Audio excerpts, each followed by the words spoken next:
2. Respecter la Constitution de la République populaire de Chine. Le mémorandum déclare explicitement que la véritable autonomie que cherche sa sainteté le Dalai Lama pour le peuple tibétain doit être accomplie dans le cadre de la Constitution et de ses principes d'autonomie, et non en dehors de celui-ci. Le principe fondamental qui sous-tend le concept d'autonomie régionale nationale est la préservation et la protection de l'identité, de la langue, des coutumes, de la tradition et de la culture d'une minorité nationale dans un État multinational en se fondant sur l'égalité et la coopération. La Constitution permet l'établissement d'organes d'autogouvernance là où les minorités nationales vivent dans des communautés compactes afin qu'elles puissent exercer leur pouvoir d'autonomie. Conformément à ce principe, le livre blanc sur l'autonomie régionale ethnique au Tibet, mai 2004, déclare que les nationalités minoritaires sont les arbitres de leur destin et maîtres de leurs affaires. Dans le cadre des paramètres qui sous-tendent ces principes, une constitution doit permettre de réagir aux besoins de l'époque et s'adapter aux circonstances nouvelles ou en évolution. Les dirigeants de la République populaire de Chine ont démontré la flexibilité de la Constitution de la République populaire de Chine dans leur façon de l'interpréter ou de la mettre en œuvre, et ils ont aussi promulgué des modifications et des amendements en réaction à des changements de contexte. Si l'on applique cela à la situation tibétaine, une telle flexibilité, comme cela est indiqué dans le mémorandum, permettrait vraiment de satisfaire les besoins des Tibétains dans le cadre de la Constitution et de ses principes d'autonomie. 3. Respecter les 3 adhésions. La position de sa sainteté le Dalai Lama, telle qu'elle est présentée dans le mémorandum, ne conteste en aucune façon ni ne remet en cause la direction du Parti communiste chinois en République populaire de Chine. En même temps, il est raisonnable de s'attendre que, afin de promouvoir l'unité, la stabilité et une société harmonieuse, le parti change d'attitude et cesse de considérer la culture, la religion et l'identité tibétaine comme une menace. Le mémorandum ne remet pas non plus en question le système socialiste de la République populaire de Chine. Rien de ce qu'il contient ne suggère une demande de changement de ce système ou son abrogation dans les régions tibétaines.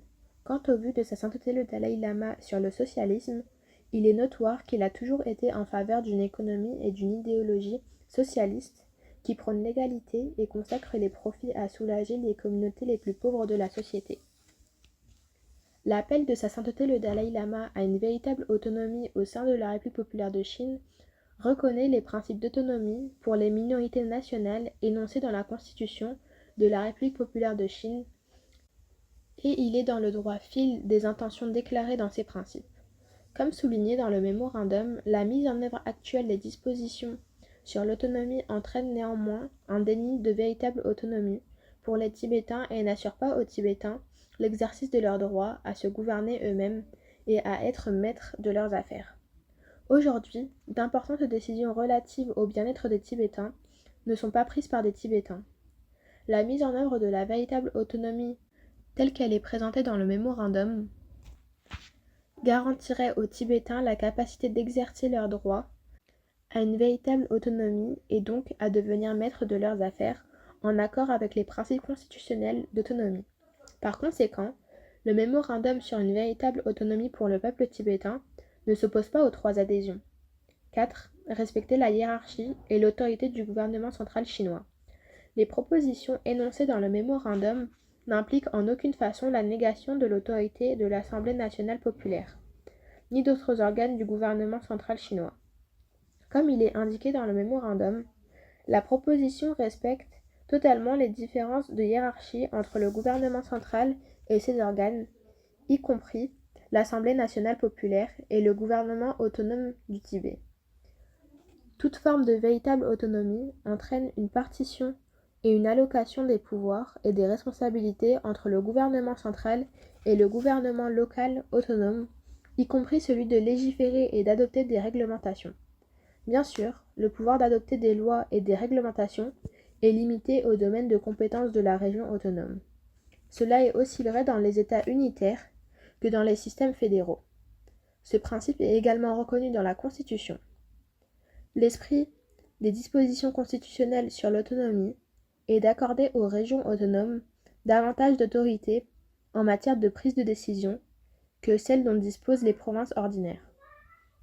Mais aujourd'hui, L'exigence d'une approbation préalable par le comité permanent de l'Assemblée nationale populaire pour toutes les lois et tous les règlements des régions autonomes, article 116 de la Constitution, est exercée d'une manière telle qu'en fin de compte, les régions autonomes ont beaucoup moins d'autorité pour prendre des décisions qui conviennent aux conditions locales que les provinces ordinaires de la Chine.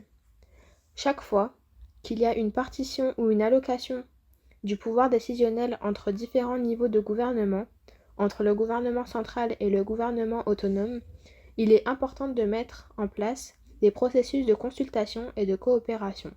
Cela contribue à améliorer la compréhension mutuelle et à garantir que les contradictions et les éventuelles incohérences dans les politiques, les lois et les réglementations mises en place soient minimisées. Cela réduit aussi les risques de conflits pouvant surgir autour de l'exercice des pouvoirs alloués à ces différents organes de gouvernement. De tels processus et mécanismes ne placent pas le gouvernement central et les gouvernements autonomes sur un pied d'égalité, et ils n'entraînent pas non plus le rejet de la direction du gouvernement central. L'importance de l'inscription des dispositions sur l'autonomie dans la Constitution ou par d'autres moyens appropriés n'entraîne pas une égalité de statut entre le gouvernement central et les gouvernements locaux, pas plus qu'elle ne restreint ou n'affaiblit l'autorité du premier.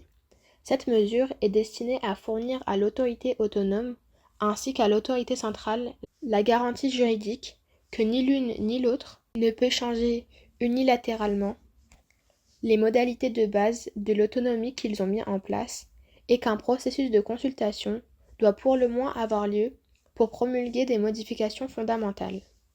5. Les préoccupations soulevées par le gouvernement central chinois sur les compétences particulières auxquelles il est fait référence dans le mémorandum. A. La sécurité publique. L'inclusion de points relevant de la sécurité publique dans l'ensemble de compétences accordées à la région autonome par le mémorandum a suscité des préoccupations, parce que le gouvernement a apparemment interprété cela comme des dispositions relevant de la défense nationale. La défense nationale et la sécurité publique sont deux choses différentes.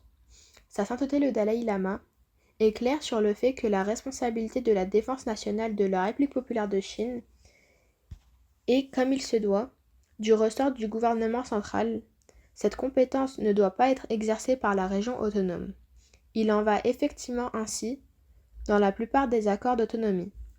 De fait, le mémorandum fait spécifiquement référence à l'ordre public et la sécurité publique interne, et souligne un point important. En l'espèce que les personnes affectées à la sécurité devraient être majoritairement des Tibétains, parce qu'ils comprennent les coutumes et les traditions locales. Cela contribue aussi à réduire le nombre d'incidents locaux qui nuisent à l'harmonie entre les nationalités.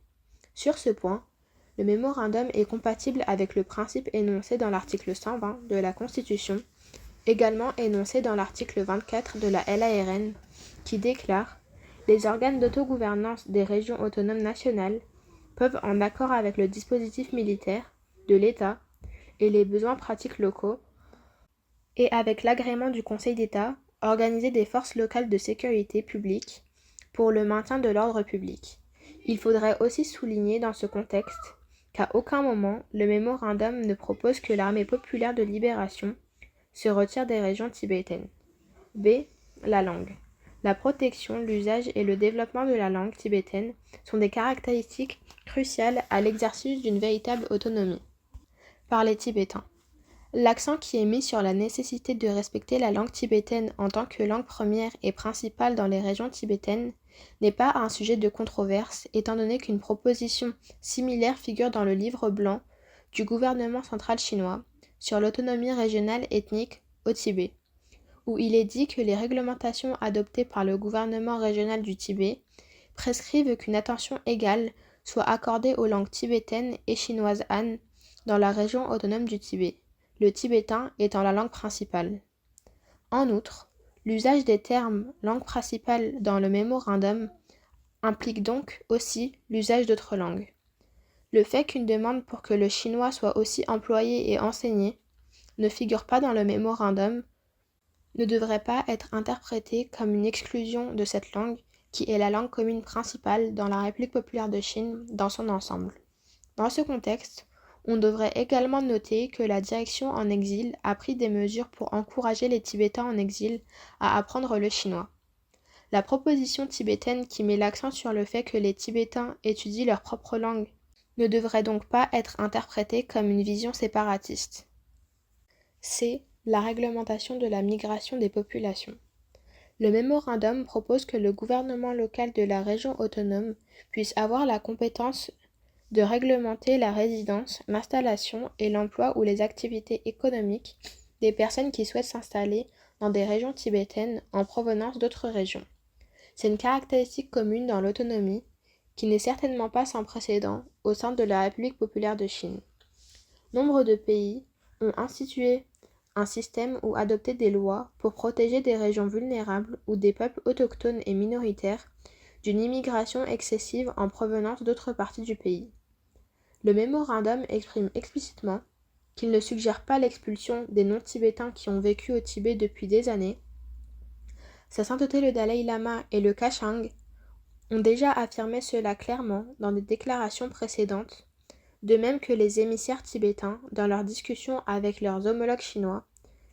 Le 4 décembre 2008, dans une allocution au Parlement européen, Sa sainteté le Dalai Lama a réitéré que notre intention n'est pas d'expulser les non-tibétains. Ce qui nous préoccupe, c'est le déplacement de masse d'une population principalement Han, mais aussi d'autres nationalités dans de nombreuses régions tibétaines, ce qui induit une marginalisation de la population tibétaine autochtone et menace l'environnement fragile du Tibet. Dès lors, il est clair que sa sainteté ne suggère en aucune façon que le Tibet devrait être uniquement peuplé de Tibétains, ni qu'il faille empêcher les autres nationalités de s'y installer. Le problème porte sur la répartition appropriée des pouvoirs en ce qui concerne la régulation des nouveaux immigrants et des travailleurs saisonniers ou de passage, de façon à protéger la population autochtone vulnérable dans les régions tibétaines. En réponse au mémorandum, le gouvernement central chinois a rejeté la proposition selon laquelle les autorités autonomes pourraient réguler l'entrée et les activités économiques de personnes originaires d'autres régions de la République populaire de Chine, en partie parce que, dans la Constitution et dans la loi sur l'autonomie régionale nationale, il n'existe aucune disposition permettant de restreindre la liberté de mouvement des populations. En fait, la loi sur l'autonomie régionale nationale, dans son article 43, donne explicitement mandat pour une telle régulation. Conformément aux stipulations légales, les organes d'autogouvernance des régions autonomes nationales devront mettre au point des mesures pour contrôler les populations de passage. Ainsi, à cet égard, la proposition tibétaine figurant dans le mémorandum n'est pas incompatible avec la Constitution.